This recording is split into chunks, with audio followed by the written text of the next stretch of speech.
Good morning, everybody. Welcome to Saturday Morning Stories. I'm Miss Emily, and it is August, which means it is National Dog Month, and we are also celebrating the Dog Days of Summer here at the library. So all my books on Saturday mornings this month have dogs in them, and today is no exception. So today I'm going to read a book called The Cat, the Dog, Little Red, The Exploding Eggs, The Wolf, and Grandma.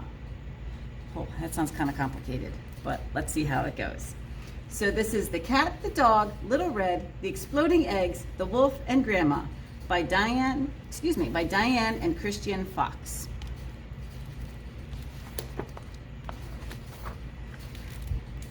Little Red Riding Hood. There once was a sweet little girl who lived with her father and mother in a pretty little cottage at the edge of the village. She always wore a red cape with a hood, which suited her so well that everyone called her Little Red Riding Hood. The dog here says, "What's this?" And the cat says, "It's a story about a little girl who always wears a red cape with a hood." "Ooh, I love cool stories about superheroes. What's her special power?" "She doesn't have any special powers. It's not that kind of a story." "So, what happens?" "Well, one morning her mother asked Little Red Riding Hood to take a basket of eggs, butter, cake, and sweets to her grandmother."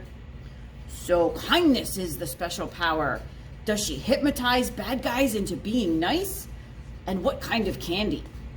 "Look, do you want to hear the story or not?" So, where was I? Little Red Riding Hood was on her way to Grandma's house when she met a wolf. "A wolf? Excellent. They're always the bad guys in stories like this. I bet she zaps him with her kindness ray." "She does not have a kindness ray. She has a basket of eggs and butter and cakes and sweets." "How does she fight crime then? Does she have a cool kind of flying gadget basket? Are they exploding eggs?" "There's no kindness ray, no flying basket, and no exploding eggs. She's just a sweet little girl with terrible fashion sense on her way to see her grandmother." Okay. So let's hear the rest of the story.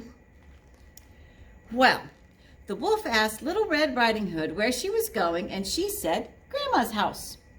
So the wolf said goodbye and secretly headed to Grandma's house. Hang on. Why doesn't the wolf man try to eat Hood Girl then and there? "You're doing this on purpose, aren't you? How should I know why he didn't eat her?" I wonder why the wolf prefers old ladies. Anyway, the wolf arrived at Grandma's cottage and saw the old lady lying in bed. She jumped up when she saw the wolf and locked herself in the closet. I think the wolf needs to think bigger if he's going to be a supervillain. Maybe he could rob a bank on the way to Grandma's house.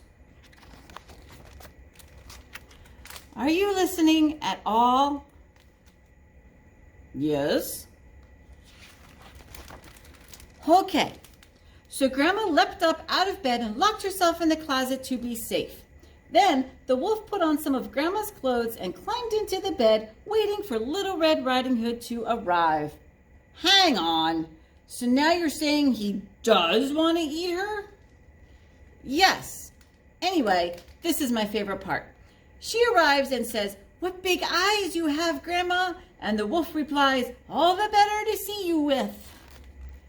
She's not very bright, is she? I mean, if there were a wolf dressed up as my grandma, I might have noticed right away.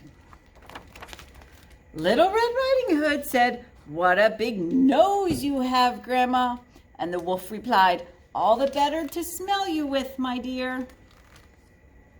"Let me see that book." And she said, "What big teeth you have, Grandma." And the wolf said, "All the better to eat you up." Yikes. But just at the last moment, Little Red Riding Hood's father arrived and chopped off the wolf's head with an axe. Oh. and they lived happily ever after. I'm not sure that the wolf was very happy in the end. So let's see if I have this right. The Red Hood is on her way to help an old lady when she meets the Wolf Man. He has an evil plan. He likes to dress up in girls' clothes and eat people. He and Red have a big battle, and Red's father puts an end to the Wolfie. Well, sort of. It's not a very nice story, is it? Are you absolutely sure this is a children's book? That's it! I'm leaving to find... Excuse me. That's it! I'm leaving. Find your own book to read. Just one last question. What? Is Grandma still in the closet? And then look what happens. The cat throws the book and hits the dog on the head. I think she got fed up with the dog and all of his questions. So I hope you guys enjoyed. That was a pretty silly book. And I will see you guys all again next week. Bye-bye.